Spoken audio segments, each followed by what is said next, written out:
my new Basketweave mason jar cozy. Here is a knitting pattern that is creating a soft textured cover for 2 standard largemouth mason jar sizes who are comfortable working in the round on double pointed needles, as well as increasing stitches. I have 16 ounces and 32 ounces. These are the most popular sizes, and they're both wide mouth jars. Links to the exact jars that I'm using for this pattern I will include in the description for you. So let me show you a little bit about how they're constructed. We start at the bottom base.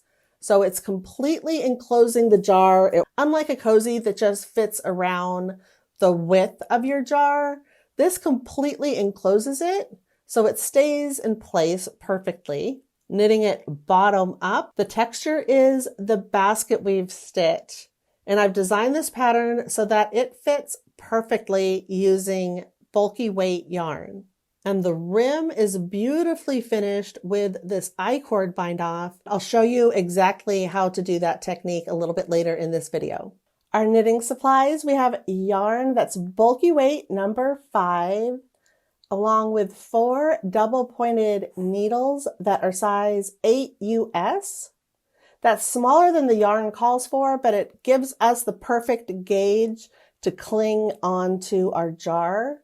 I'm also using a little scrap piece of yarn in a slip knot as a stitch marker, scissors, and a tapestry needle. This basket weave stitch is just knits and purls, and it is really popular. I have it included in my knit stitch pattern book, which includes 50 different knit and purl stitch patterns. For the exact yarn that I've used to knit up my mason jar cozies, I've created a limited yarn kit. Go head on over to my Studio Knit shop and see what color combinations are available to ship immediately to you directly from Studio Knit here in California. The printable pattern is available over in my Studio Knit shop.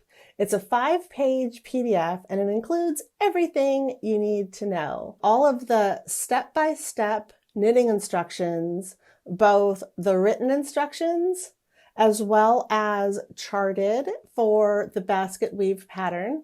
So if you're ready to cast on this project, go head on over to my Studio Knit shop, and it's also available over on Ravelry. Let me show you how I like to cast on this project. We're starting from the base, 6 stitches onto 1 double pointed needle.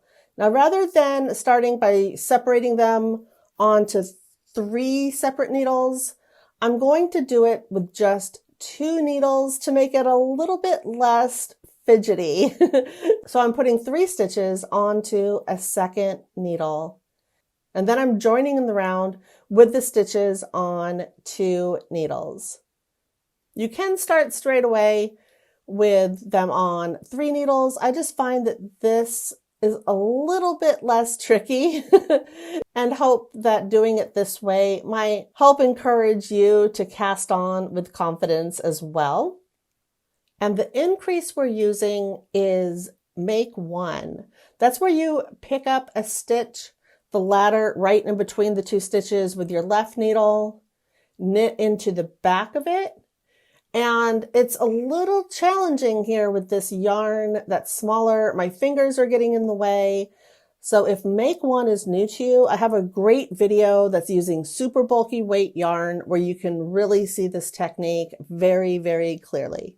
In the instructions, after round 3, I encourage you to distribute your stitches equally onto 3 double pointed needles with 4 stitches per needle. And from there, you continue knitting in the pattern. Those increases are creating the base of our jar cozy.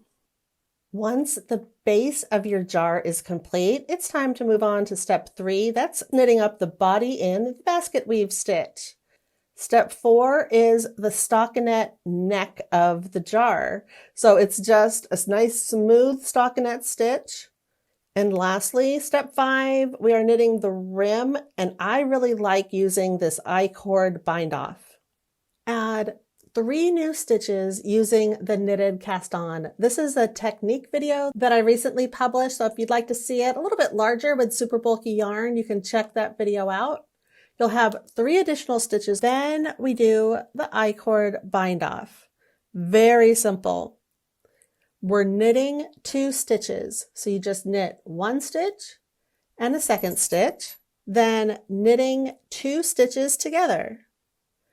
We have 3 stitches now on our needle, and we're just going to slip them purlwise back onto our left needle.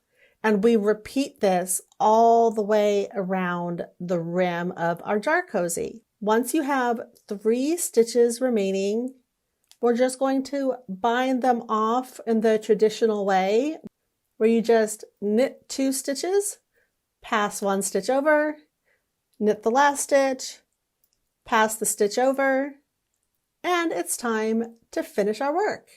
And last step 6, we're finishing things up where we just cut our yarn, use our tapestry needle to join the beginning and the ending of the rim piece.